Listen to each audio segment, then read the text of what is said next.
Madame, Monsieur, merci d'être sur Télé Africa. Merci de regarder cette émission Ligne de mire, une émission qui sera consacrée à ce qui fait l'actualité au Gabon depuis plusieurs semaines maintenant.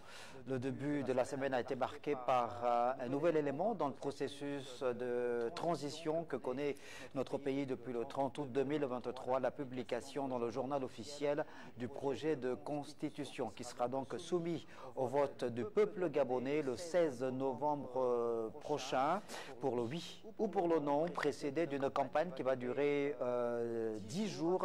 Convocation du collège électoral par le ministère de l'Intérieur le 6 novembre prochain sur l'ensemble du territoire, mais également dans la diaspora, puisqu'il y a évidemment des Gabonais de l'étranger qui vont également prendre part à ce vote référendaire. Un moment important dans l'histoire de la République gabonaise, puisque ce projet de constitution a pour particularité d'être le fondement de la nouvelle République.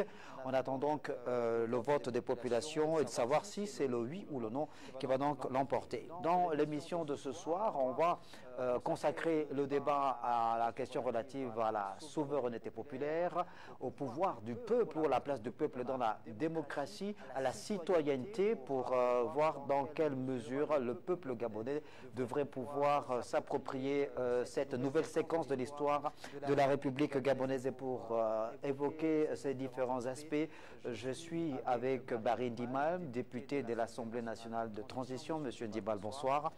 Il y a également sur le plateau Jean-Christian Kombila, journaliste, analyste politique. Monsieur Kombila, bonsoir. Bonsoir. Et Jonathan Toutoum Ngom, universitaire, spécialiste des questions de géopolitique et de géostratégie.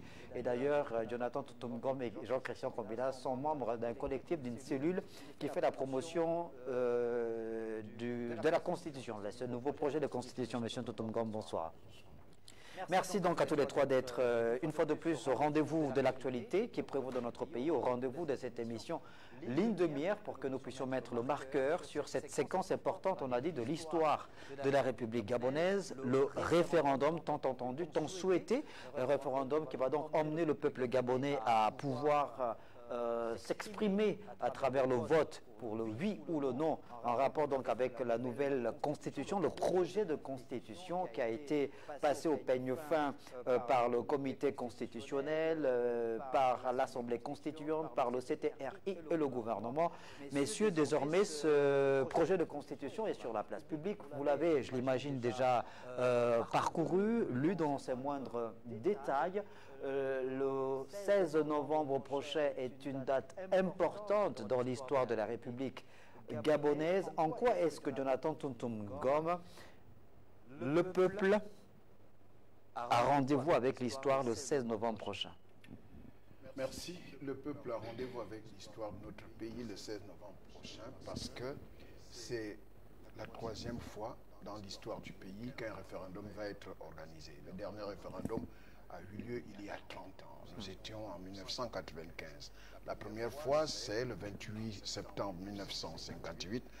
Le pays n'était pas encore indépendant lorsqu'il a fallu se déterminer oui ou non, est-ce que le Gabon restait dans la communauté franco-africaine ou il optait pour une indépendance immédiate, comme l'avait fait la Guinée de Sékou Touré. Eh bien, le Gabon avait décidé de rester dans la communauté franco-gabonaise. Donc, de ce point de vue, je pense que cette fois-ci, les jeunes qui sont nés il y a 30 ans ne connaissent pas encore l'histoire du référendum, qui est un mode de scrutin qui est sans candidat, il faut le leur rappeler, et qui fait appel à la réponse d'une question formulée par l'exécutif. Donc, de ce point de vue, je pense que cette fois-ci, le référendum auquel le peuple est mené à pratiquer le 16 novembre prochain, à ceci de particulier, c'est que, comme je l'ai dit tantôt, c'est une nouvelle génération qui va être appelée au scrutin pour ce mode de scrutin. Et puis, il y a la question du taux de participation, par exemple. Parce que vous êtes sans ignorer que les dernières consultations électorales ont été caractérisées par un taux d'abstention.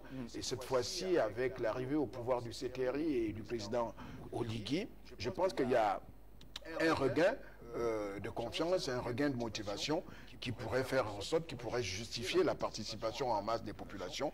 Et d'ailleurs, c'est ce vers quoi nous devons amener les populations, c'est-à-dire le fait de se rendre en masse aux urnes pour participer d'abord à ce vote et surtout pour prendre la décision en toute conscience, la décision de pouvoir voter entre oui et entre le non. Donc de ce point de vue, je pense qu'il y a l'élément du taux de participation, il y a aussi l'enjeu lié à l'organisation parce que depuis plusieurs années déjà, le ministère de l'Intérieur n'avait plus été au centre de l'organisation d'un scrutin, si ce n'est en amont du scrutin avec la confection de la liste électorale, bien entendu, la délivrance du matériel électoral, mais les opérations du scrutin étaient contrôlées par un organisme supposé être indépendant. Donc de ce point de vue, cette fois-ci, on a le ministère de l'Intérieur qui est revenu au centre du jeu, ce n'est plus ce ministère qui était à la périphérie.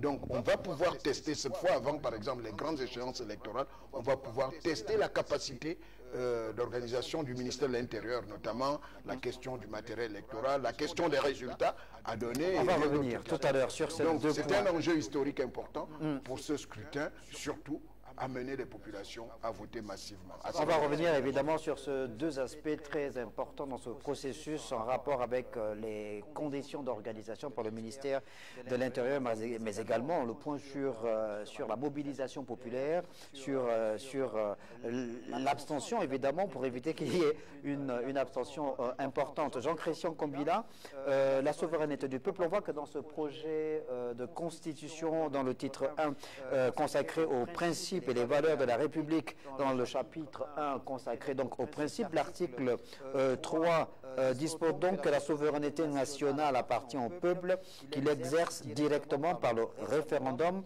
ou par l'élection selon le principe de la démocratie pluraliste et indirectement par les intrusions des institutions, par les institutions constitutionnelles, pardon.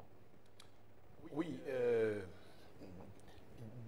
le projet de constitution qui est en examen à la Cour constitutionnelle en ce moment et dont nous avons pris connaissance depuis sa mise sur la place publique par le Premier ministre, chef du gouvernement de la transition, M. Raymond Dongsima, n'est-ce pas, postule la consécration de la démocratie dans notre pays.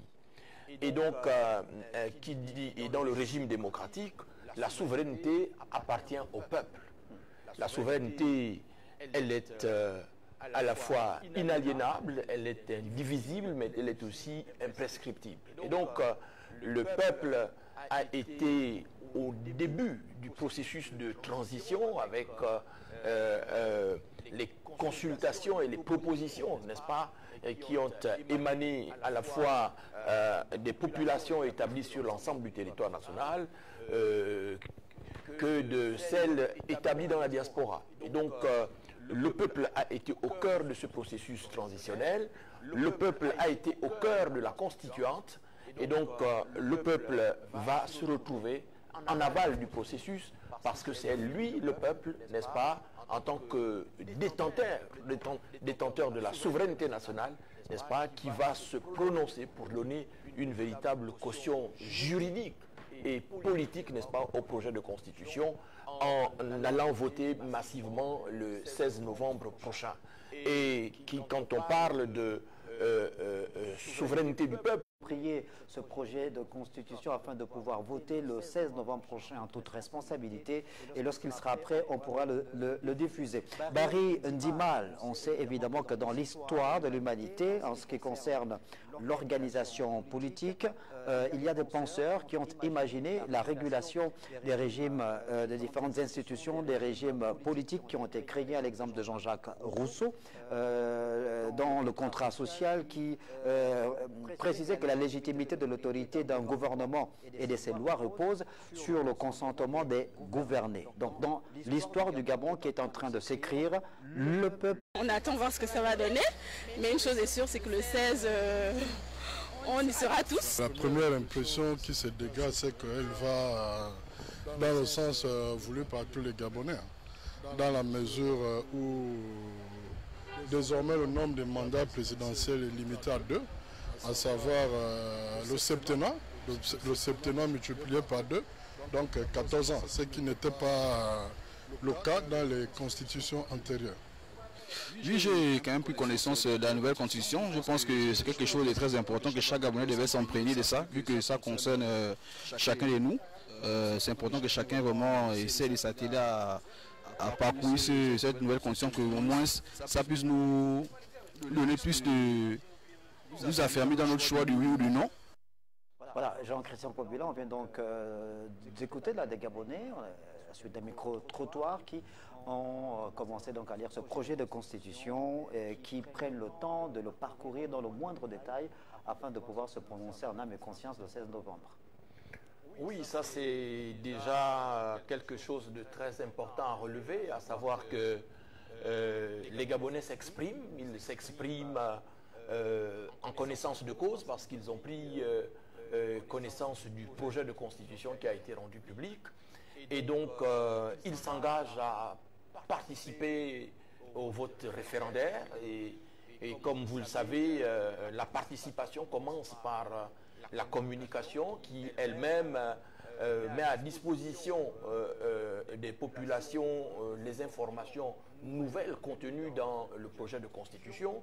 Ce que j'ai également relevé à côté de l'enthousiasme communicatif de nos compatriotes qui s'expriment, c'est l'espérance qui est portée par le projet de constitution tel qu'on le perçoit dans le propos de nos compatriotes. Ils saluent l'avènement d'un nouveau régime politique, à savoir le régime présidentiel. Ils ont également mis un accent particulier sur l'innovation, n'est-ce pas, dans la gestion de l'action gouvernementale.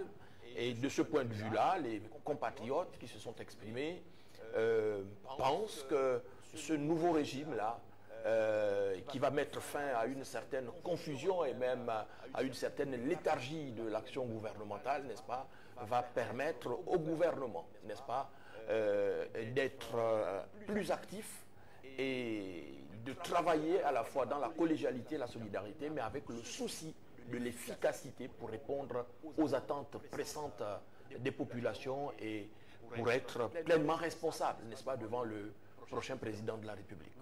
Jonathan Totungom, Abraham Lincoln définissait la démocratie comme étant le gouvernement du peuple, par le peuple et pour le peuple.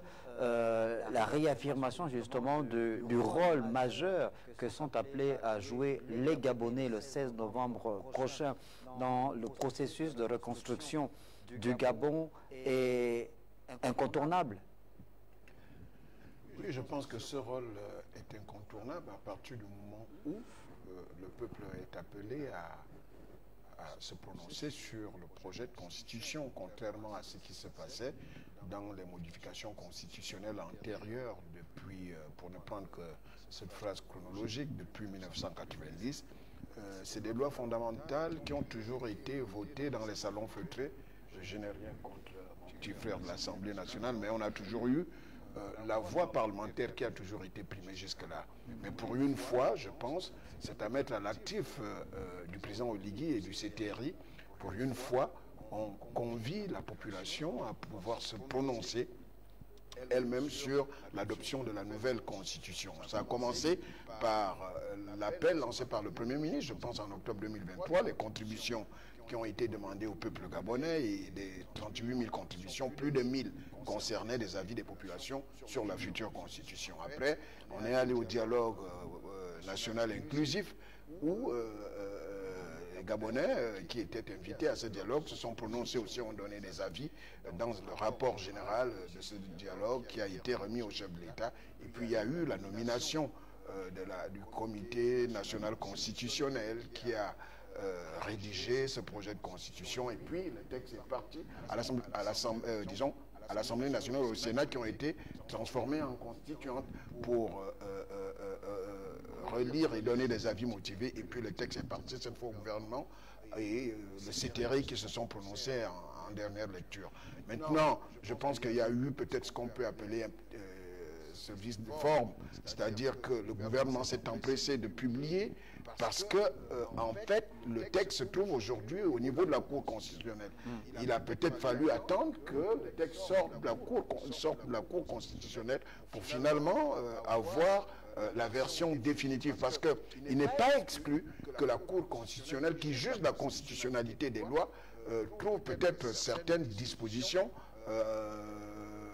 trouve des inconstitutionnalités au niveau de certaines dispositions. Peut-être la Cour pourrait demander de réécrire ces dispositions. Mais de ce point de vue, on peut penser que peut-être c'est des erreurs mineures, mais le gros du texte, il y a la question du peuple. Le résultat issu de ces référendums serait un peu le visage de ce qu'on on va les points par point. On va les points par point. Commençons par le point relatif donc à l'organisation pratique de ce référendum du 16 novembre prochain. On va voir là une note circulaire, je pense, prise hier, 23 octobre, par le ministre Herman Imongo et adressée aux gouverneurs et aux délégués spéciaux, leur demandant d'observer un devoir de neutralité dans ce processus électoral. Barry Ndimal.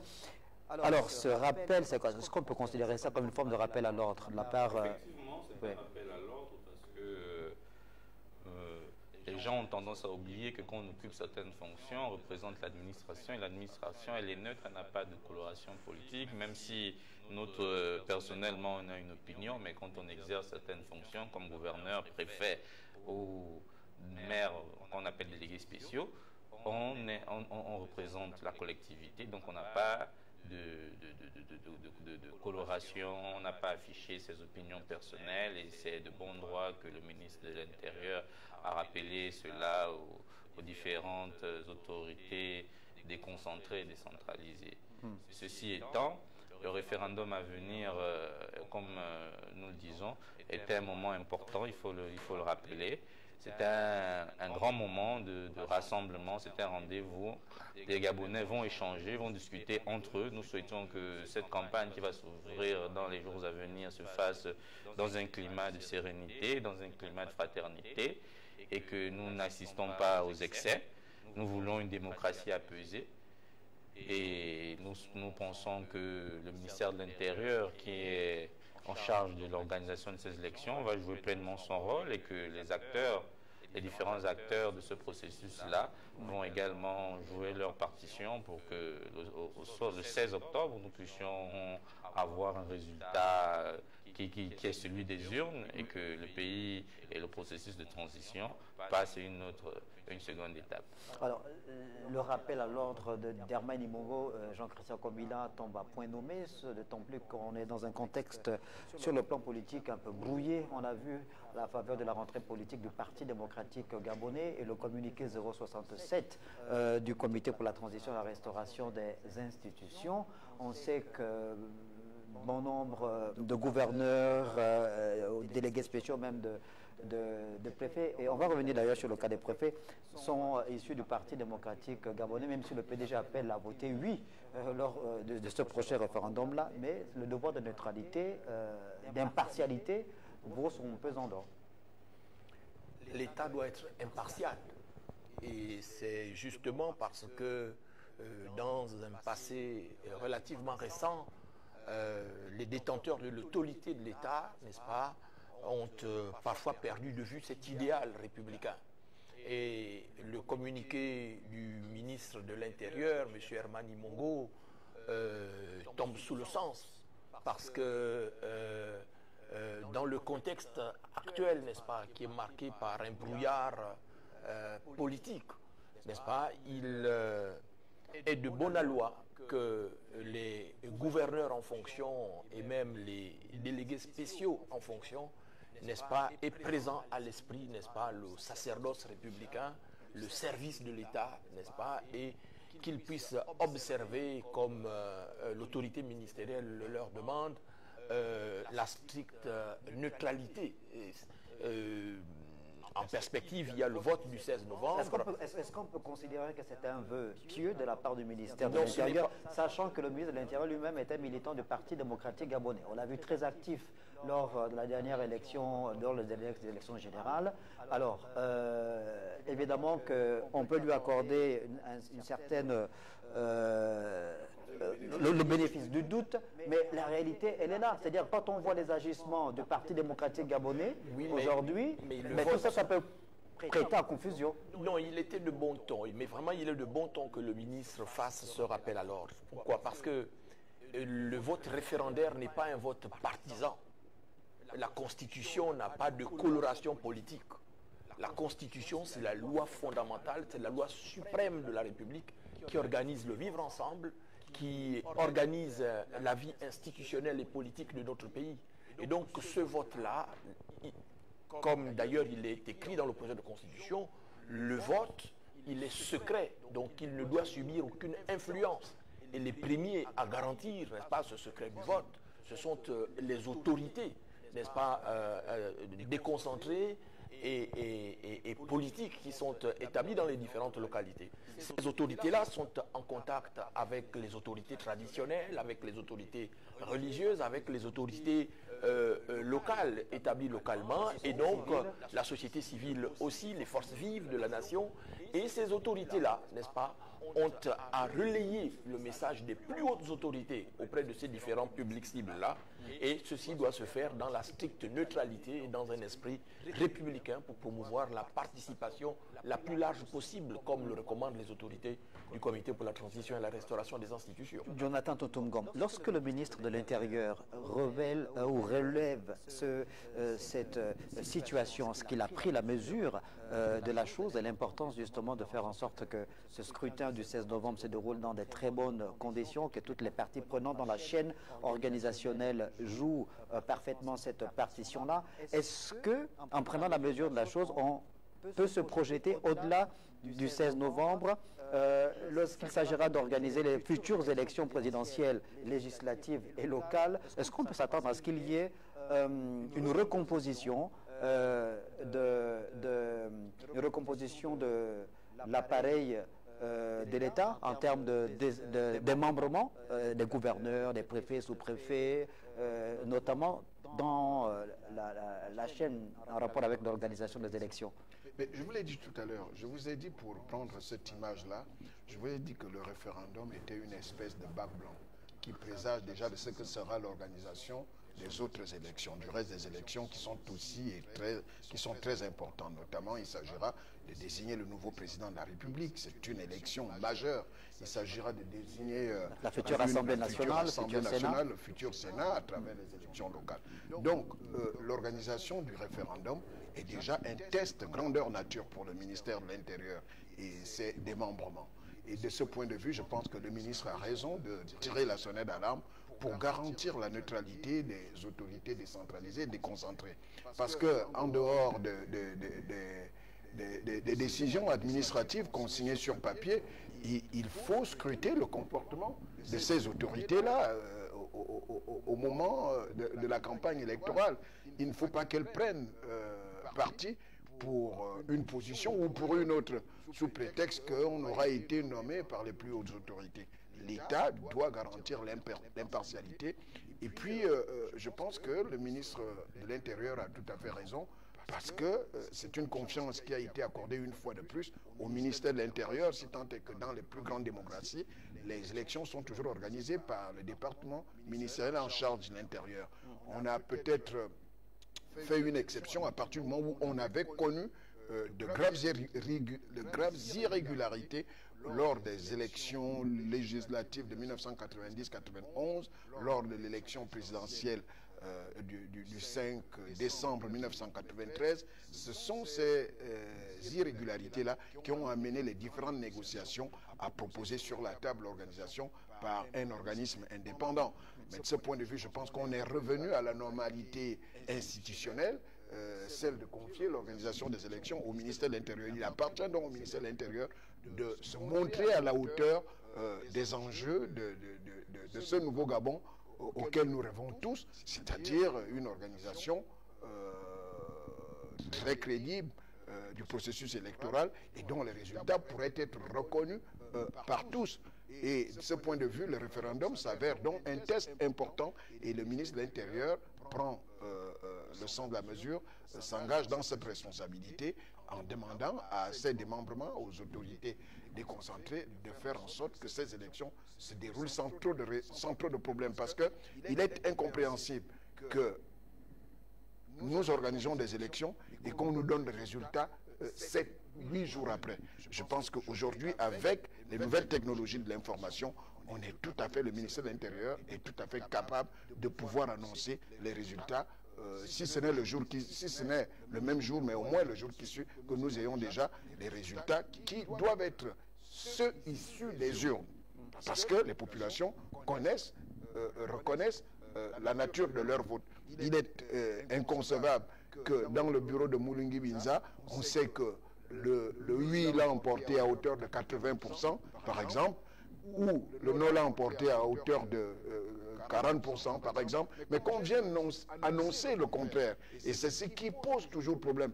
En un mot, ce n'est pas souvent l'organisation matérielle qui pose des élections, mais c'est beaucoup plus au niveau du rendu des résultats et le comportement des autorités après. Et c'est à ce niveau qu'il faut aller sensibiliser les autorités pour que les résultats issus des urnes soient ceux proclamés publiquement. On va revenir sur ce point. Mais avant, alors, dans la note circulaire rendue publique par le ministère de l'Intérieur, on a bien vu que cette note circulaire s'adresse aux gouverneurs et aux délégués spéciaux. Alors on se pose la question, quid des préfets et des sous-préfets, sachant évidemment que le pays est divisé en provinces, en départements, districts, cantons, regroupements de villages et de vinages, et que évidemment... Mais quand on s'adresse au gouverneur, le gouverneur, c'est la chaîne hiérarchique. C'est-à-dire ici le ministre de l'Intérieur, peut-être que mon petit frère le député nous le dira un peu plus, mais si le ministre de l'Intérieur s'adresse au gouverneur et aux délégués spéciaux, mais il sait qu'il y a une chaîne hiérarchique. Les gouverneurs vont s'adresser aux préfets, les préfets vont s'adresser aux sous-préfets, et puis les délégués spéciaux ont en charge les chefs de quartier au niveau de la commune. Donc c'est une chaîne hiérarchique qui est respectée. Moi, je pense que c'est tout à fait exact ce que venait de dire M. Jonathan tout à l'heure. C'est dans le ministre de l'Intérieur, il respecte la hiérarchie, s'adresse au gouverneur. Maintenant, que de gouverneur de relayer l'information à ses subordonnés, notamment le préfet, le sous-préfet, et eux aussi à le faire. Le préfet à le faire au niveau du chef de regroupement, chef de canton, chef de village. Ce qui est important et ce qu'il faut dire, ce qui est simple. Quand on est chef, on représente l'État. On se veut d'être neutre et on se doit d'être neutre. Et c'est ça le nouveau Gabon.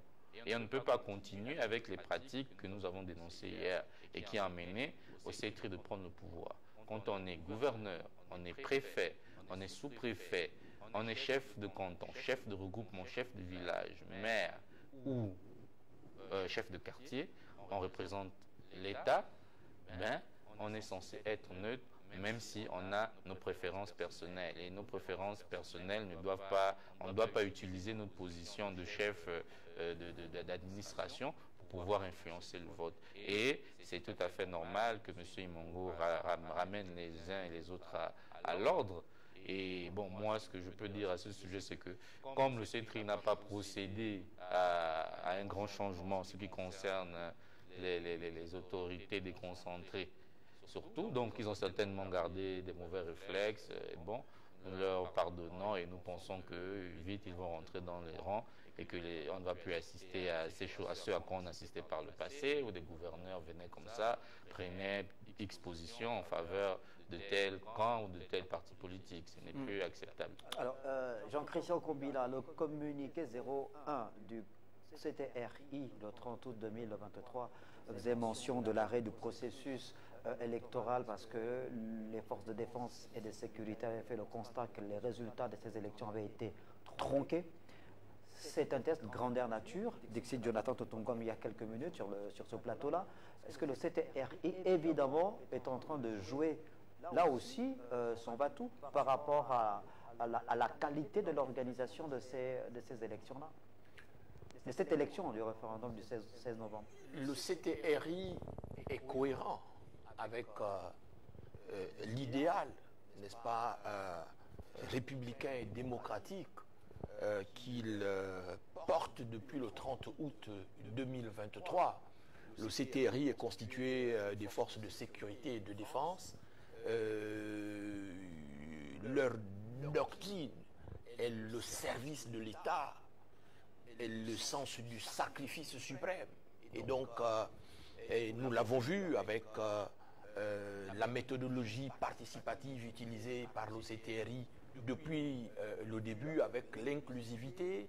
On a vu le sens de l'écoute, n'est-ce pas, du chef de l'État, le général Brice Clotaire Oligui Nguema, non seulement écoute de ses frères d'armes, mais écoute attentive des populations. On l'a vu parcourir le pays au pas de charge, n'est-ce pas? Et donc, de ce point de vue-là, le CTRI entend être à la hauteur des enjeux. Et la consultation référendaire qui arrive sera l'étape ultime, n'est-ce pas, avant la prochaine élection présidentielle pour pouvoir nous permettre au pays d'entrer dans un nouvel ordre juridique, n'est-ce pas, et ramener le pays dans un fonctionnement digne d'un état de droit. Donc le CTRI est fidèle, n'est-ce pas, à la vision qu'il a portée depuis le début de l'année et depuis le début de ce magistère-là. Moi, je ne dirais pas que c'est un test grandeur nature, mais parce que de cette élection, de cette consultation référendaire, dépendra forcément la tenue de l'élection présidentielle. Donc, si le vote est abouti, nous passerons à l'étape suivante. Donc, mais vous dites bien s'il est abouti. Oui, s'il est abouti, mais je préfère, moi, je comprends que le ministre de l'Intérieur, par exemple, mette la pression sur ses collaborateurs pour qu'ils soient à la hauteur des enjeux. Mais en même temps, je suis de nature optimiste et tout est bien qui finira bien. Le processus a bien commencé, n'est-ce pas, de façon participative. Et donc, moi, je suis optimiste. D'accord, mais votre optimisme, Béa, a souvent été mis à rude épreuve, malheureusement, les années précédentes. Donc, oui, mais M. Pambo, vous savez, si vous permettez, la consultation référendaire est différente des autres élections nationales.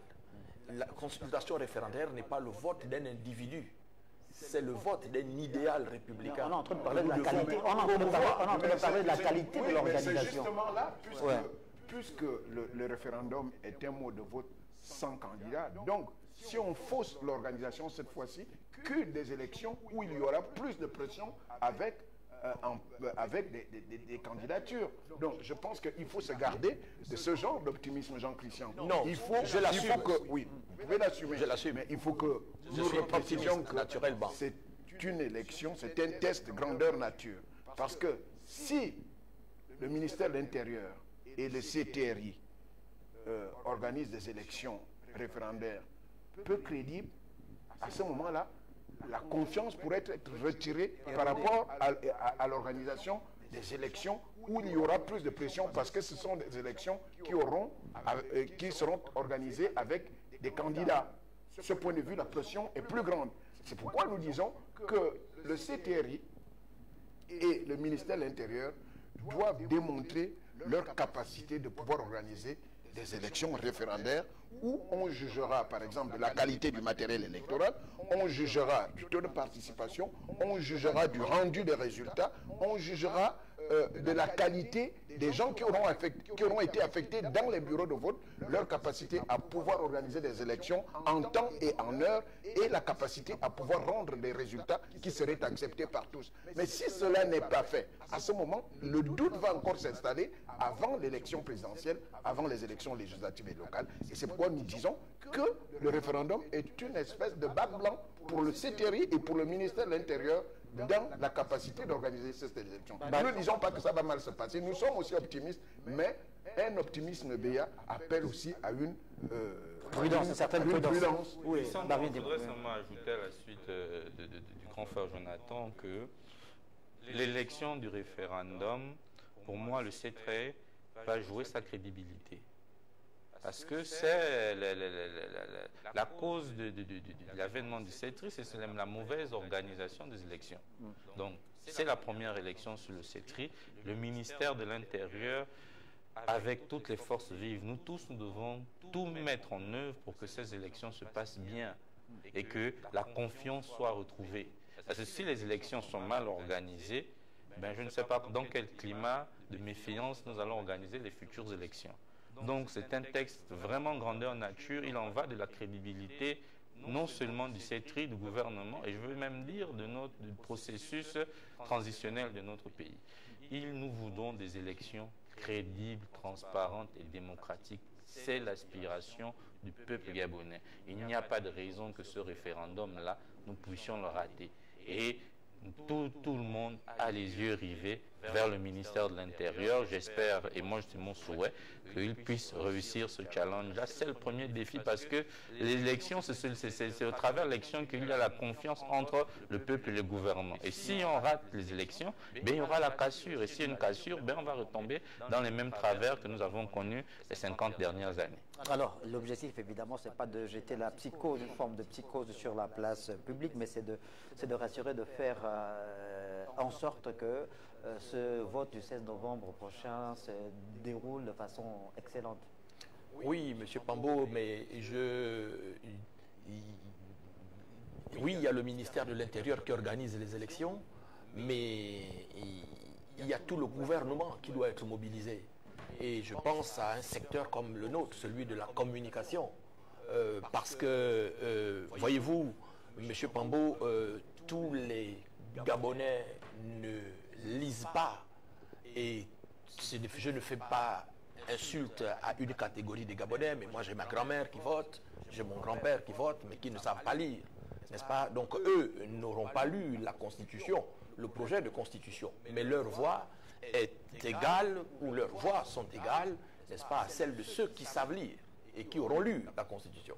Donc il va falloir là que... Il y aura 10 jours de campagne, oui, de sensibilisation. En effet. Et c'est... D'ailleurs, la sensibilisation a commencé. Hein, il y a des équipes du ministère de l'Intérieur qui sillonnent notamment depuis plusieurs jours. Il faut l'intensifier. Il faut l'intensifier. C'est pour cette raison qu'à côté du ministère de l'Intérieur, le ministère de la Communication, n'est-ce pas, doit jouer un rôle important, un rôle majeur pour mobiliser à la fois les médias nationaux, mais aussi les médias, les radios communautaires, n'est-ce pas, qui ont un rôle important dans l'arrière-pays pour pouvoir passer ces messages en langue vernaculaire, pour pouvoir mobiliser les populations locales, n'est-ce pas, afin qu'elles se rendent aux urnes, n'est-ce pas, accomplir leur devoir civique.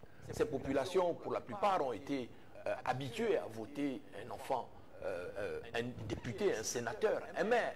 Mais il va falloir leur expliquer, cette fois-ci, n'est-ce pas, que la spécificité du vote référendaire pour pouvoir les mobiliser et l'importance de ce vote référendaire, n'est-ce pas, pour la construction et la mise en marche de notre pays vers la félicité. Ce que dit Jean Christian est très important et je pense que le petit frère honorable en conviendra avec nous. Parce qu'on a confectionné 2 bulletins blancs. 2 bulletins blancs où il y a le oui inscrit et le non inscrit. Or, une catégorie... 2 bulletins de la même couleur? 2 bulletins. De la même couleur? Moi, j'ai lu le décret. C'est le bulletin, le oui, c'est le bulletin vert et le non, le bulletin rouge. D'accord. Parce que les consignes de vote sont interdites le jour du vote. Donc, pour nos grands-parents qui ne savent ni lire ni compter, ça pourrait être difficile s'il y a 2 bulletins blancs. Mais s'il y a les différentes couleurs, là en ce moment ça pourrait régler le problème. On pourrait dire à nos grands-parents que si vous voyez le vert, comment on dit le vert enfant? Comment on dit le vert enfant? Menzara. Comment on dit le vert Menzara? Et s'il y a le bulletin rouge, ils veulent. Donc, et on pourra dire enfant, Menzara Nyanena 1, il veut dire Nana Koko. Donc là, en ce moment, ça pourrait passer. La difficulté aurait été d'adopter 2 bulletins blanc où serait inscrit le oui ou le non. Mais comme il y a une différence de couleur, comme venait de nous le préciser l'honorable, à ce moment, la tâche peut être facile pour pouvoir sensibiliser les populations qui ont du mal à lire, notamment nos grands-parents. Alors, Barry Ndimal, sur le terrain, évidemment, la pré-campagne est très âpre depuis plusieurs semaines entre ceux qui sont défenseurs du oui référendum et ceux qui défendent le non, justement. Est-ce que vous pensez que ces différentes postures peuvent influencer quant au taux de participation, la mobilisation populaire? Pour moi, les différentes postures ne peuvent pas influencer parce que bon, c'est la campagne. Les campagnes disent point de vue opposé, donc il y a un camp pour le oui, il y a un camp pour le non. C'est plutôt à tous les Gabonais, aux acteurs de la société civile, aux médias et vous, aux hommes de médias, aux hommes de presse, de sensibiliser tout le monde pour dire que c'est une élection, même s'il n'y a pas de candidat, il n'y a pas de visage sur un bulletin de vote, il n'y a pas de nom, mais c'est une élection tout de même importante et cruciale pour l'avenir de notre pays. Et je me félicite que jusqu'à présent, il y a un bon climat dans lequel la pré-campagne se passe et on espère que il va en être ainsi jusqu'à la fin, jusqu'au soir du 16 octobre. Jean-Christian Combina, alors pour les partisans du non, le discours semble être essentiellement axé sur l'article 53, celui consacré, je pense, aux conditions d'éligibilité du futur président de la République. C'est bien ça, le régime présidentiel. C'est un simple calcul politique, selon vous? Assurément, c'est un simple calcul politique. Dans l'avant-projet de constitution, effectivement, les conditions d'éligibilité étaient corsées, légitimement, parce que le constituant a tenu compte des propositions émanant de nos compatriotes. Vous avez vu dans le reportage que nous avons suivi tout à l'heure, un compatriote dire que les Gabonais étaient quasiment en train de perdre la possession de leurs terres, n'est-ce pas? Et que les Africains venus d'ailleurs, et même les Occidentaux, étaient devenus les maîtres, n'est-ce pas, de la terre gabonaise. Et donc, fort de ce sentiment de dépossession de notre souveraineté, n'est-ce pas, nos compatriotes, dans leurs diverses propositions, ont souhaité que dorénavant le Gabon soit entre les mains des Gabonais et que nos compatriotes et notre pays se réapproprient l'entièreté de sa souveraineté politique, économique, culturelle et spirituelle. Et donc l'avant-projet de constitution, notamment l'article lié aux conditions d'éligibilité, n'est-ce pas, tenait compte, n'est-ce pas, de ce sentiment, ou reflétait ce sentiment. Mais après la constituante, on a vu des voix s'élever et prendre des positions tendant à dire qu'il y avait une volonté, n'est-ce pas, de diviser la nation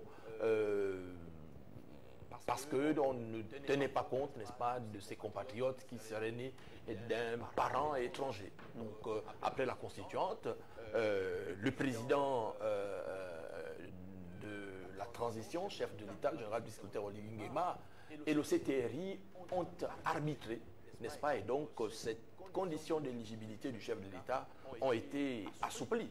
Donc ceux qui voulaient trouver là un motif, n'est-ce pas, pour pouvoir démotiver les compatriotes, n'est-ce pas, ont trouvé plutôt réponse favorable à leur requête. Et donc il n'y a plus lieu, n'est-ce pas, de tenir un discours pessimiste et de vouloir alarmer les populations. L'objectif de ce projet de constitution, c'est de réconcilier la nation, et ça a été une tâche à laquelle s'est attelé le chef de l'État depuis son arrivée au pouvoir, n'est-ce pas, en restaurant avant tout l'institution présidentielle et en redonnant la fierté, n'est-ce pas, d'être gabonais à l'ensemble de nos compatriotes. Jonathan Toutoum-Ngom, les partisans du non estiment, eux, que ce projet de constitution-là, au contraire, met toutes les conditions pour que le Gabon soit désormais dirigé par ce qu'ils considèrent comme étant un monarque tout puissant, qui serait au-dessus des institutions qui concentreraient tous les pouvoirs? Non, moi je pense que c'est de leur droit. Hein. Ils ont le droit d'apprécier le projet de constitution comme ils l'entendent. Ils sont responsables de ce qu'ils lisent. Moi, je ne suis pas responsable de ce qu'ils comprennent. Mais ce qui est là, c'est qu'il faut un peu regarder l'histoire du pays. D'abord, par rapport à la question du régime politique, vous savez que depuis la première constitution en 1961, cette constitution a toujours été de régime présidentiel. D'ailleurs, c'est ce qui a opposé le président Léon Mba à certains de ses compatriotes, notamment M. Gondjou et puis M. Jean-Hilaire Obam, par rapport à la question du régime présidentiel que le président Léon Mba voulait fort et d'autres voulaient un régime parlementaire. Lorsqu'on est allé au parti unique, je n'en parle même pas, c'était un régime présidentiel fort pendant le parti unique entre 1968 et 1990. Mais lorsqu'on se réfère à la constitution du 26 mars 1991, je ne sais pas s'il y a eu véritablement une séparation de pouvoir, parce que, quoi qu'on dise, il y a eu limitation d'âge dans la constitution du 26 mars 1991, entre 35 et 70 ans. Je pense qu'on n'a fait que reconduire, si tant est que c'est cette constitution qui sert de référence aujourd'hui. Mais en même temps aussi, la question de l'éligibilité, Jean-Christian l'a développé, c'est pas la peine que j'en revienne, les modifications y ont été apportées. Mais ce qu'il faut dire, c'est que dans chaque pays, il y a quand même un encadrement de la fonction présidentielle. Le Gabon a tant aimé l'Afrique qu'il en a supporté la misère. Mais ceux qui sont venus, d'Afrique, voilà, ceux qui sont venus, nous avons tellement supporté la misère de l'Afrique que nous avons accueilli nos frères africains pour venir nous aider dans le secteur des travaux publics, dans le secteur commercial, mais nous ne les avons pas accueillis pour venir nous diriger chez nous. Les Sénégalais, les Maliens, excusez, je ne viens pas là laisser convolution diplomatique. Les Sénégalais, les Maliens, les Béninois sont venus pour nous vendre des bois de maquereau, nous vendre la sardine fumée. Ils ne sont pas venus pour diriger le Gabon. Ils ont été dans le secteur de l'éducation aussi. Dans le secteur de l'éducation, bien entendu, avec les contrats. Donc, de ce point de vue, nous disons qu'ils nous ont enseigné. Oui, ils nous ont enseigné. Moi-même, j'ai eu des enseignants ouest-africains, mais en même temps, je ne tolère pas que les ouest-africains viennent pour diriger le Gabon politiquement. Sinon, où est la souveraineté du Gabon? Donc, dans chaque pays, il y a la fonction présidentielle qui est encadrée. Donc, je pense que cette question des binationaux a été revue. On a apporté de l'eau on a mis un peu d'eau dans le vin à ce niveau-là. Il n'y a plus de raison qu'on parle d'une constitution mortifère, liberticide. Bon, on trouverait, lorsqu'on s'inscrit dans la logique de l'opposition à quelque chose, on trouve toujours des raisons, mais je pense que l'essentiel de cette constitution arrange certains Gabonais. Vous savez, il y a eu aussi des frustrations, le fait qu'on réaménage cet article. Parce que cet article, cette disposition, arrangeait aussi un certain nombre de Gabonais qui pensaient que pour une fois, on va avoir un président de la République qui soit à 100% Gabonais, sans qu'il y ait sans qu'il y ait un côté de l'autre, disons, sans qu'il y ait un côté hors frontière là-dedans. Donc, de ce point de vue, je pense qu'aujourd'hui, on va aller en campagne. Il faut que, argument par argument, au cours des débats télévisés, au cours des débats radiodiffusés, que les partisans du non affondent dans l'esprit patriotique les partisans du oui, pour que finalement nous ayons à éclairer l'opinion par rapport aux enjeux de cette nouvelle constitution. Barry Diba, le Gabon est dans une phase donc de reconstruction implémentée par le Comité pour la transition et la restauration des institutions. Quand on observe évidemment le débat dans le landorno politique, les acteurs politiques qui s'affrontent, ceux de l'ancien régime, ceux de l'ancienne opposition ou de l'opposition, ce qu'on constate, en fait, c'est que l'élection présidentielle est comme déjà en train de se jouer, au point où, justement, même la modification de la loi fondamentale, le débat est pollué, justement, par cette élection présidentielle. En fait, c'est la présidentielle qui est en ligne de mire, qui focalise tant l'attention des acteurs politiques au Gabon. Ça a été toujours comme ça, et c'est comme ça dans tout le pays. Ce n'est pas une particularité du Gabon. On est déjà en train de dessiner le porteur robot du futur président de la République gabonaise. Parce que ce qu'on en constate. Mais la Constitution, du moment où la Constitution elle dicte elle-même les conditions pour être candidat à l'élection présidentielle, elle définit déjà le portrait robot du prochain président de la République. Ce qu'il faut dire en ce qui concerne les partisans du oui ou du non, pour ma part, j'estime que le projet constitutionnel qui a été soumis, qui sera soumis le 16, est un projet constitutionnel potable. il tient compte d'un certain nombre de choses. Moi, je ne veux pas rentrer entre régime présidentiel, régime parlementaire. Je laisse ça, c'est un débat de doctrinaire. Ce que les Gabonais ont besoin, c'est le développement. Ils ont besoin des routes, ils ont besoin des hôpitaux, ils ont besoin d'une assurance maladie qui puisse leur permettre d'avoir une santé de qualité. Voilà ce que nous voulons. Nous voulons développer, impulser notre pays, que ce soit un régime présidentiel ou un régime, peu importe. Ce que nous voulons, c'est nous élever dans le concert des nations. Ce qui est important pour moi dans la nouvelle constitution et pourquoi je la soutiens, c'est parce que pour moi c'est une constitution novatrice en Afrique, celle qui est présentée par le président, parce qu'elle marque clairement, elle promeut l'alternance. Nul ne peut faire plus de 2 mandats. Elle empêche même le conjoint et les descendants, ce qu'on constate en Afrique, de pouvoir accéder à la fonction présidentielle. Ce que nous avons toujours réclamé ici, c'est l'alternance politique qui était bloquée par une famille depuis 50 ans. Donc, si le projet constitutionnel met des garde-fous de telle sorte que ce schéma-là ne se reproduise plus, ben moi j'applaudis des 2 mains et on avance. Le Gabon a besoin aujourd'hui de retrouver une norme institutionnelle et de retrouver sa place dans le concert des nations. Donc, voilà pourquoi moi, très simplement, pour ne pas rentrer dans les débats inutiles et doctrinaires, parce que, bon, certains voient le mal partout. Quand le 16 va arriver, au moment venu, j'appellerai à voter le bulletin vert. Non, vous allez commencer à appeler à voter le 6 novembre, c'est l'ouverture de la campagne. Jean-Christian Combila, on fait un dernier tour de table, parce que l'émission tire à sa fin. Ce sera votre conclusion par rapport à cette actualité. Dire déjà que je fais mien le communiqué ultime du Comité pour la transition et la restauration des institutions. Le 067. Voilà, lu par le colonel Ulrich Manfumbi, et qui a bien indiqué que le Gabon n'appartient à aucun parti politique. Le Gabon n'est la propriété de personne. Le Gabon est la propriété du peuple gabonais. Cela traduit bien l'idéal républicain, n'est-ce pas, et qui est au cœur même de la conception du pouvoir du CTRI. Cela nous amène à redire que la souveraineté appartient au peuple, et c'est ce peuple-là, n'est-ce pas, qui va l'exercer le 16 novembre prochain par référendum. Et donc, moi, ma position, elle est connue. Je soutiens, n'est-ce pas, cette nouvelle constitution. Je vais appeler à la voter parce qu'elle est inédite, n'est-ce pas? Elle est inédite en Afrique.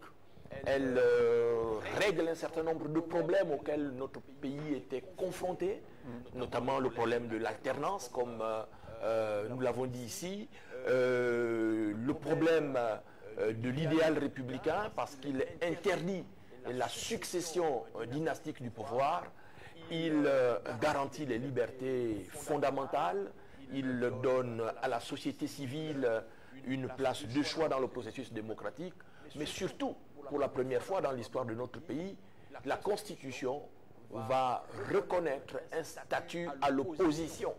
Et l'opposition est une très bonne chose en démocratie parce qu'elle est à la fois un contre-pouvoir, mais aussi elle a la possibilité d'incarner une alternance et elle peut permettre justement le renouvellement des élites politiques appelées à gouverner le pays. Merci Jean-Christian Combila pour cette conclusion. Jonathan Totungom. Moi, pour ne pas conclure, je dirais tout simplement, contrairement à ce que disait Jean-Christian et contrairement au communiqué 067 lu par le colonel Manfumbi, qui disait que le Gabon n'appartient à aucun parti politique. Si nous devons faire confiance à la volonté populaire, si nous devons considérer les aspirations profondes des Gabonais à partir du dialogue inclusif d'Agondje, à un moment donné, il faut reconnaître qu'il y a un parti politique qui ne rentre plus dans les aspirations profondes des Gabonais. Il faut se le dire. Et si ce communiqué a été publié, c'est parce qu'il y a un parti qui tente de s'accrocher par la ruse et que les Gabonais ne veulent plus de ce parti.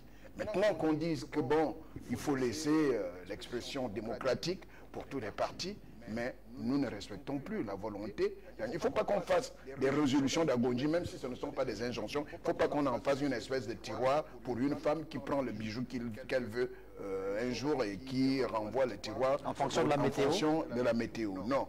Il faut, si la nouvelle constitution est une émanation de la volonté profonde du peuple, il faut aller jusqu'au bout dans cette volonté profonde du peuple et faire en sorte que ce que le peuple gabonais rejette, qu'il se mette un peu de côté. Et moi je pense que la réponse du conseiller spécial directeur de la communication de la présidence de la République, Télésphore Bamgomo, sur cette actualité en rapport avec la posture du PDG avait été claire. Donc laissons le peuple souverain décider de l'avenir du PDG, c'est tout. Aucun parti politique n'a été interdit d'existence dans notre pays. Il y aura les élections qui vont arriver, présidentielles, législatives et locales. Le peuple, en toute souveraineté, devra se prononcer sur l'avenir du PDG. C'est aussi simple. Mais c'est aussi simple. C'est aussi simple que ça. Le vote est individuel. La souveraineté du peuple va s'exprimer à ce moment-là. En mot de fin, moi, je vais étonner un peu tout le monde. Je vais seulement dire en mot de fin pour souhaiter bonne chance, bon vent à ceux de nos compatriotes qui seront appelés à diriger dans les prochains jours les commissions électorales, parce que les yeux sont rivés vers eux. Je souhaite qu'ils puissent exercer cette tâche-là en ayant l'esprit républicain, à l'esprit l'amour de la patrie et surtout le sens de la responsabilité. Et enfin, demander à toute la jeunesse gabonaise, à tout le monde en particulier, de se rendre massivement le 16 août, le 16 novembre plutôt, pour pouvoir se prononcer librement au cours de ce référendum. Je vous remercie. Merci beaucoup, Barry Ndimal, député de la transition. Merci également à vous, Jonathan Totumgom, universitaire. Merci à Jean-Christian Kobila, journaliste, analyste politique. Merci d'être passés tous les trois sur le plateau de Ligne de Mire. Merci de nous avoir regardés. Surtout, bonne suite des programmes sur Télé Africa.